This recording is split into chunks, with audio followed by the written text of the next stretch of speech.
السلام علیکم ناظرین، میں ہوں سالک مجید. آپ دیکھ رہے ہیں جیو پاکستان ویڈیوز.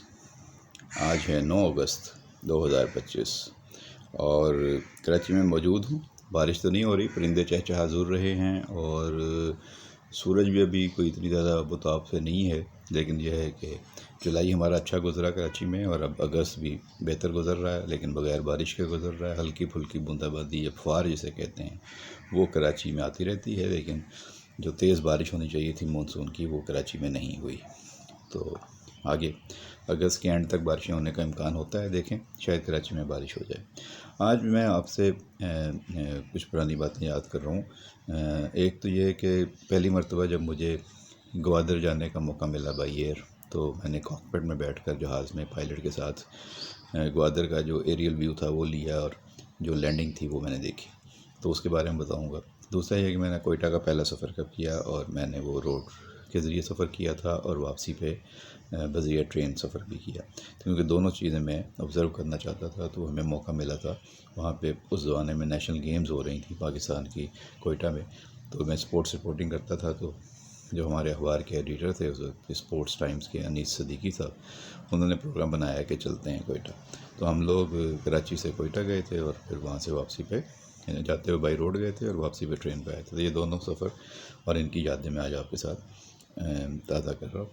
اور کافی اچھے ان دنوں حالات تھے اور ایسا کوئی مسئلہ نہیں تھا کہ سفر کرنا مشکل ہو، جس طرح آج کل بلوچستان کے اندر بعض مقامات پہ سفر کرنا مشکل ہے. حالانکہ اب سہولتوں کے لحاظ سے اور آسان ہو گیا ہے، بہت اچھی اچھی بسیں آ گئی ہیں، بہت اچھی اچھی ٹرینیں آ گئی ہیں اور کافی سفر اچھا ہو گیا ہے. لیکن ظاہر ہے جعفر ایکسپریس کا جو واقعہ ہوا اس کے بعد سے کافی لوگ جو ہیں وہ پریشان رہتے ہیں سفر کرتے ہوئے اور خوفزدہ بھی ہوتے ہیں. اور جعفر ایکسپریس کو دوبارہ بھی ہم ٹارگٹ کیا گیا ہے، پہ فائرنگ کی گئی ہے، لیکن اس مرتبہ جو ہے وہ پائلٹ انجن پہ فائرنگ ہوئی تھی تو بچت ہو گئی. لیکن اس کا مطلب ہے کہ ابھی وہاں پہ معاملات جو ہیں وہ پوری طرح قابو میں نہیں آئے ہیں اور کوشش کی جا رہی ہے کہ جتنے بھی شر پسند ہیں، یہ جو خارج ہیں، روزانہ ہم دیکھ رہے ہیں کہ ان کو مارا جا رہا ہے اور یہ سارے ہندوستان بیکڈ ہیں، یعنی کہ ان کو انڈین سرپرستی حاصل ہے. تو ان کو سب کو صفایا کیا جا رہا ہے. اس کے بعد کبھی امید ہے کہ حالات ہمارے جو ہیں وہ بہتر سے بہتر ہو جائیں گے، اور امن امان کے لحاظ سے اور سفری لحاظ سے. تو یہ پہلا موقع تھا جب مجھے گوادر جانے کا سفر کرنے کا جو ہے وہ موقع ملا تھا. وہ ہے 1992-93 کی بات ہے، اور بلکہ اس سے تھوڑا پہلے کی بات ہے. وہاں پہ نواز شریف صاحب اس وقت وزیر اعظم تھے اور گوادر پورٹ بننے کا عمل شروع ہو چکا تھا. وہاں پہ اعلان کیا گیا تھا گوادر پورٹ بنے گی اور اس کے لیے گوادر ایئرپورٹ بنے گا مزید بڑے پیمانے پہ، اور یہ سارے کام شروع ہوئے تھے. تو وہاں پہ ایک کنٹینر سٹی کے طور پہ لوگ جو رہ رہے تھے وہاں پہ. قاسم قریشی صاحب ہوتے تھے زمانے میں پروجیکٹ ڈائریکٹر PD جو کہلاتے ہیں. تو وہ کافی اچھے خوشگوار طبیعت کے مالک تھے اور خوش مزاج انسان تھے. وہ کیسے کراچی میں رہتے تھے، یہاں کلفٹن میں، اور ان کا گھر یہاں پہ تھا، یہ باربیکیو ریسٹورنٹ کے پاس ہی. بوٹ بیسن سے باربیکیو جائیں نا تو لیفٹ ہینڈ پہ کسی اس جگہ پہ ان کا یہاں پہ ان کی رہائش تھی. لیکن وہ وہاں پہ اس وقت گوادر میں فرائض انجام دے رہے تھے اور وہاں پروجیکٹ پہ کام کر رہے تھے. تو رضوان سید جو نوائے وقت کے اس وقت میں ایڈیٹر اسپیشل رپورٹس ہوا کرتے تھے، ان کا بڑا نام تھا مارکیٹنگ سیلز میں. تو انہوں نے وہاں پہ پروگرام پلان کیا ہوا تھا، کوئی اسپیشل رپورٹ وہ گوادر پہ لا رہے تھے. اچھا، ان کی سول ایویشن پہ بڑی گرپ تھی رضوان سعید صاحب کی. تو اب تو وہ ریٹائرمنٹ کی زندگی گزار رہے ہیں ماشاءاللہ، بچوں کے ساتھ بہت خوش و خرم ہے. اللہ تعالیٰ ان کو صحت سلامتی عطا فرمائے. میرے تو وہ بڑے بھائیوں کے جیسا ہیں اور میرے تو وہ بزرگ بھی ہیں. بہرحال انہوں نے بہت رہنمائی کی اور بہت زیادہ جو ہے وہ سرپرستی بھی کی، بہت سارے معاملات میں سمجھایا بھی. تو ہم گوادر میں جا رہے تھے، جہاز میں بیٹھے ہوئے تھے اور میرا گوادر کا یہ پہلا سفر تھا. تو راستے میں باتیں ہو رہی تھیں. تو انہوں نے پوچھا، اس وقت میں نوائے وقت کے لیے کام کرتا تھا، تو انہوں نے پوچھا کہ آپ زندگی میں اور کیا خواہش ہے آپ کی، کیا کرنا چاہتے ہیں. تو میں نے ان سے کہا کہ میں تو اسٹوڈنٹ تھا، تو میں جاسوس بننا چاہتا تھا. سوچتا تھا کہ جاسوس کیسے بنتے ہیں. تبھی ہماری یہ باتیں ہو رہی تھی، وہ بہت سن کے بہت ہنسے مسکرائے کہ تم جاسوس بننا چاہتے تھے تو صحافت میں آ گئے ہو، تب تم انویسٹیگیٹو رپورٹنگ کرو، کامران خان کی طرح تم بن جاؤ اور یہاں پہ بھی جاسوسی کرو. تو وہ بڑے خوش ہوئے تھے اس بات پہ کہ اچھا تم جاسوس بننا چاہتے ہو. تو ابھی ہماری یہ باتیں چل رہی تھیں جب فلائٹ میں ایئر ہوسٹس سرو بھی کر رہی تھیں چیزیں، تو اچانک جو ہے وہ کیپٹن نے اپنا اناؤنسمنٹ کیا، اپنا تعارف کرایا پائلٹ نے، تو میں نے ان کا نام نوٹ کر لیا، اور جب ایئر ہوسٹس وہ کھانے پینے کی اشیاء لے کے ہماری سیٹ تک آئی تو میں نے ان کو اپنا وزٹنگ کارڈ دیا، اور اس کے پیچھے میں نے پائلٹ کا نام لکھ کے ان کو ایک چھوٹا سا میسیج لکھ کے بھیجا۔ تو ایئر ہوسٹس یہ سمجھی کہ میں پائلٹ کا کوئی قریبی آدمی ہوں، تو میں نے ان سے کہا کہ یہ آپ پائلٹ تک پہنچا دیں کیپٹن صاحب۔ وہ تھوڑی دیر بعد وہاں پہ چلی گئیں۔ میرا وزٹنگ کارڈ اس وقت میں بھیج دیا میں نے۔ اس وقت میں نوائے وقت کے ساتھ میں باقاعدہ جاب نہیں کرتا تھا، میں وہاں صرف لکھا کرتا تھا، لیکن میں اسپورٹس ٹائم کا ایڈیٹر تھا، تو میں نے ان کو بھیج دیا وزٹنگ کارڈ اپنا اسپورٹس ٹائمز کا editor, special reports sports Times. تو انہوں نے مجھے کاکپٹ میں انوائٹ کر لیا۔ وہاں پہ سارا جہاز دیکھ رہا تھا کہ میں جا رہا ہوں چل کے، مجھے وہ ایئر ہوسٹس لینے آئی کہ جی آپ کو پائلٹ کیپٹن صاحب بلا رہے ہیں۔ میں اپنی نشست سے اٹھا اور سب کے سامنے جو ہے وہ ایئر ہوسٹس کے ساتھ ساتھ وہاں چلا گیا۔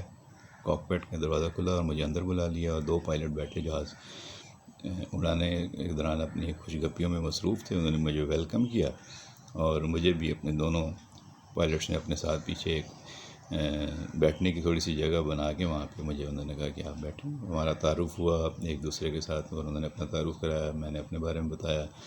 ساتھ ساتھ پھر انہوں نے بتایا کہ اب ہم جب گوادر اتریں گے تو آپ نے پہلے گوادر اترے ہوئے ہیں؟ میں نے کہا نہیں، میرا تو یہ فرسٹ ٹائم ایکسپیرینس ہے، تو مجھے آپ خواہش ہے میری کہ میں ایریل ویو بھی دیکھوں، گوادر دیکھنے والا شہر ہے، اور اس کا جو ہے وہ لینڈنگ ویو بھی میں دیکھنا چاہتا ہوں کہ یہاں پہ آپ کیسی لینڈنگ کرتے ہیں۔ تو وہ بڑے خوش ہوئے میری بات سن کے کہ آپ کی یہ خواہش ہے، تو یہ خواہش ہم آپ کی پوری کریں گے۔ انہوں نے میری خواہش کا احترام کیا، اور مجھے ساتھ گپ شپ بھی کرتے رہے، چائے بھی پلائی، اور یا شاید جوس پلایا۔ بہرحال وہ ہم گپ شپ کرتے رہے، اور پھر انہوں نے مجھے گوادر بتایا کہ اب ہم گوادر کو اپروچ کر رہے ہیں، اور یہ گوادر کا پورا فضائی معائنہ ہے، وہ آپ جائزہ لے لیں۔ میں نے دیکھا بہت ہی خوبصورت نظارے تھے، اور ایک طرف سمندر، ایک طرف پہاڑ، اور ایک طرف جو ہے وہ نیچے جیسے جیسے ہم جاتے جا رہے تھے تو گوادر واضح ہوتا جا رہا تھا۔ اب ظاہر ہے گوادر کوئی کراچی جیسا شہر تو تھا نہیں کہ جس میں دور سے ہی پتہ چل جائے کہ شہر آ گیا، تو وہ اچانک پہاڑوں پہ سے گزر کے آپ گوادر میں آ جاتے ہیں۔ بہرحال ان کا لینڈنگ کا جو ایکسپیرینس تھا وہ بھی میں نے دیکھا۔ گوادر ایئرپورٹ پہ جب جہاز اترا، چھوٹا جہاز ہوتا ہے وہاں پہ، یہ بڑے جہاز تو نہیں جاتے گوادر میں، اس زمانے میں بھی نہیں جاتے تھے، اب تو شاید بڑا ایئرپورٹ بن گیا تو اب جانا شروع ہو جائیں گے، لیکن وہاں تب پرانا ایئرپورٹ تھا تو چھوٹے جہاز جایا کرتے تھے فوکر۔ تو خیر اس میں ہم اترے اور بڑا مزہ آیا دیکھ کر۔ اس کے بعد ہم پھر گوادر شہر میں گئے، اور ہمیں جو ہے وہ قاسم قریشی صاحب نے میزبانی کا پورا انتظام کیا ہوا تھا۔ کنٹینر ہمارے لیے ایک رکھا ہوا تھا، اس کنٹینر کے اندر سب کچھ ہوتا تھا، اے سی بھی لگا ہوتا تھا، ریفریجریٹر بھی ہوتا تھا، بیڈ بھی ہوتا تھا، سارا انتظام تھا۔ تو وہاں پہ ہم نے قیام بھی ہمارا وہیں پہ تھا، 1 یا 2 راتیں ہم شاید وہاں رکے تھے، اور اس کے بعد ہم نے وہاں پہ رپورٹنگ کرنی تھی، اور ساری چیزیں جو ہم نے وزٹ کرایا۔ تو گوادر کا اس طرح پہلا دورہ بڑا ہمارا کامیاب رہا۔ گوادر کے بازاروں میں بھی گئے، گوادر کے لوگوں سے بھی ملے، گوادر کی کشتی میں سیر بھی کی، گوادر کوہ باطل پر بھی گئے، کوہ باطل جو ہے وہ، تو گوادر بڑا یادگار ایکسپیرینس رہا۔ اسی طرح پہلا سفر میرا کوئٹہ کا تھا، وہ بھی میں نے آپ کو شروع میں بتایا کہ میں بتاؤں گا۔ نیشنل گیمز ہو رہی تھیں کوئٹہ میں، شاید 94 میں، مجھے اب صحیح یاد نہیں، لیکن یہ ایک 94 کی تھیں۔ تو اسپورٹس ٹائمز کا میں ایڈیٹر تھا، ہمارے جو مینیجنگ ایڈیٹر تھے انیس صدیقی صاحب، وہ ہمارے ساتھ گئے تھے۔ تو ہم لوگ صدر کراچی سے بس جاتی تھی شام میں مغرب کے بعد شاید 6-7 بجے، تو اس زمانے میں ہم اس میں بیٹھے، اور صبح شاید 6 بجے 6:30 بجے ہم کوئٹہ پہنچ گئے تھے۔ تو رات بھر کا سفر تھا، تو تھوڑا ہم نے جاگ کے سفر کیا، تھوڑا سو کے کیا، لیکن رات میں اتنا سمجھ میں نہیں آتا کہ کہاں سے گزر رہے ہیں اور کیا نظارے ہیں۔ لیکن صبح جب کوئٹہ میں پہنچے تو کیا خوبصورت شہر ہے کوئٹہ، اور کتنی اچھی عمدہ اس کی فضا ہے، کتنا پرسکون شہر ہے، یہ ہمیں وہاں جا کے اندازہ ہوا تھا۔ اور پھر ہم نے کوئٹہ شہر کی سیر کی، کوئٹہ شہر کے دونوں طرف جو پہاڑ ہیں، بیچ میں وادی ہے، وہ دیکھی، جناح روڈ کی سیر کی، وہاں پہ مختلف ہوٹلوں میں گئے، بازار میں جا کے چیزیں دیکھیں۔ پھر ہمیں جو ہے وہ ایوب اسٹیڈیم جانا تھا، وہاں ایوب اسٹیڈیم میں نیشنل گیمز کے سارے گیمز منعقد ہو رہے تھے، ہم ایوب اسٹیڈیم میں گئے، وہاں پہ ہمارے لوکل رپورٹر تھے کوئٹہ کے، وہ بہت ہی کشادہ دل انسان تھے، بہت ہی جو ہے وہ مننجا مننج طبیعت کے مالک تھے. بڑا مزہ آیا ان سے مل کے. بہت اچھی طریقے سے انہوں نے ہمیں ویلکم کیا. پھر وہ ہمیں لے کے گھومتے رہے اور ہمیں جو ہے وہ ہمارے ہوٹل میں بھی چھوڑنے آئے. ہم لوگ ہوٹل لیا ہوا تھا, وہاں پہ ٹھہرے ہوئے تھے. پھر ہمیں جو ہے وہ ہوا کہ واپسی کی بکنگ کرا لیتے ہیں, تو ہم لوگ کوئٹہ ریلوے اسٹیشن گئے. ہم نے کوئٹہ ریلوے اسٹیشن دیکھا. کوئٹہ ریلوے اسٹیشن پہ ہم نے جو ہے وہ ایک ایسی ٹرین کی بکنگ کرائی جس میں ہمیں 2 افراد کے سفر والا جو ہے وہ کمپارٹمنٹ مل گیا, اور وہ اے سی پارلر کمپارٹمنٹ تھا 2 آدمیوں کا. تو وہ بہت ہی خوبصورت سفر رہا واپسی پہ ہمارا. وہ ایک ایسا بیڈ ہوتا ہے جو کھل جاتا ہے, اور وہ جو آپ ریلوے کا سفر ہے بہت اچھا ہوتا ہے. اور وہ اس کے اندر جو ہے وہ شیشہ بھی لگا ہوتا ہے. اس کے اندر یہ ٹیبل بھی بنی ہوتی ہے چائے وغیرہ کے لیے. اس میں جو ہے وہ چیزیں رکھی ہوتی ہیں. اب تو خیر لوگوں کو آج کل کی ٹرینوں کا اندازہ ہو گیا. میں اس زمانے کی بات کر رہا ہوں 2000 بلکہ 1994 کی. تو زمانے میں ٹرینوں میں اتنا کچھ لوگوں کو اندازہ نہیں تھا کہ ہو سکتا ہے, لیکن وہ بہت ہی VVIP ٹریٹمنٹ تھا اس میں, اور بہت ہی مزیدار وہ اے سی پارلر کا سفر تھا. تو اس طرح ہمیں جو ہے وہ کوئٹہ میں جاتے ہوئے بائی روڈ سفر کرنے کا موقع ملا. بس کے ذریعے کوچیں جو کہلاتی ہیں صدر سے جاتی تھی کوچ, لکی اسٹار سے ہم بیٹھے تھے اور ہم پہنچ گئے تھے کوئٹہ. اسی طرح وہاں ایوب اسٹیڈیم دیکھا, ریلوے اسٹیشن دیکھا, گورنر ہاؤس, وزیر اعلیٰ ہاؤس, ان سب کے آس پاس ہم گھومتے پھرتے رہے, جہاں پہ ہمیں ملوایا گیا. کچھ ہمیں جو ہے سرکاری دفاتر میں, اور کچھ جو ہے وہ پرائیویٹ لوگوں نے ہمیں اپنی میزبانی کی. اور وہاں پہ پورے ملک سے کھلاڑی آئے ہوئے تھے, نیشنل گیمز ہو رہی تھیں, سب کے دستے آئے ہوئے تھے. تو بڑا مزہ آیا سب سے مل کے. ہم نے بہت سے لوگوں کے انٹرویو کیے, بہت سے کھلاڑیوں کے, منتظمین کے, اور ہم نے پھر رپورٹ بنانی تھی. تو ہمارا کافی بزی شیڈیول رہا, لیکن اس کے باوجود ہمیں کوئٹہ میں جو ٹائم ملا گھومنے پھرنے کا, سیر تفریح کا, تو اس زمانے میں کوئٹہ میں کوئی اتنی بڑی سیکورٹی اور وہ مسائل نہیں تھے. آسانی سے ہم گھوم پھر رہے تھے. نہ ہمیں کوئی اس زمانے میں نہ کوئی بم دھماکے تھے, نہ کوئی فائرنگ کے واقعات تھے, نہ کوئی کڈنیپنگ تھی, نہ کوئی اس طرح کی چیزیں تھیں. تو اللہ کا شکر ہے اس زمانے میں بڑی خوبصورت سٹی تھی کوئٹہ. ہم نے اسے گھوم پھر کے دیکھا, مزہ آیا, اور وہ آج تک مجھے یاد ہے. واپسی پہ کوئٹہ ریلوے اسٹیشن پہ آئے, وہاں پہ فوٹوگرافی بھی کی. وہ تصویریں آج بھی میرے پاس موجود ہیں. تو وہاں سے ہو کے پھر ہم لوگ کوئٹہ سے واپسی پہ ٹرین کے ذریعے کراچی آئے. تو وہ سفر زیادہ لمبا ہوتا ہے, لیکن وہ بہت خوبصورت سفر ہے. اور اس میں راستے میں جو ہے وہ ایسے ایسے اسٹیشن آتے ہیں جو پہلی دفعہ ہم نے دیکھے, پہلے نہیں دیکھے ہوئے تھے, اور بڑا مزہ آیا. تو جب بھی آپ کو کبھی موقع ملے, حالات اچھے ہوں, تو آپ ضرور کوئٹہ جائیں. بائی روڈ بھی جائیں کراچی سے, اور بائی ٹرین بھی سفر کریں. یہ سفر بہت ہی یادگار ہوتے ہیں, بہت اچھے مقامات ہیں. اور کوئٹہ بلوچستان کے لوگ بہت محبت کرنے والے, بہت اچھے ہوتے ہیں. اب یہ جو چند واقعات ہوئے ہیں اس میں مجھے نہیں پتہ کہ لوگوں کی کیا فیلنگز ہیں, لیکن مجموعی طور پر وہاں کے لوگ بہت سادہ مزاج, محبت کرنے والے ہوتے ہیں.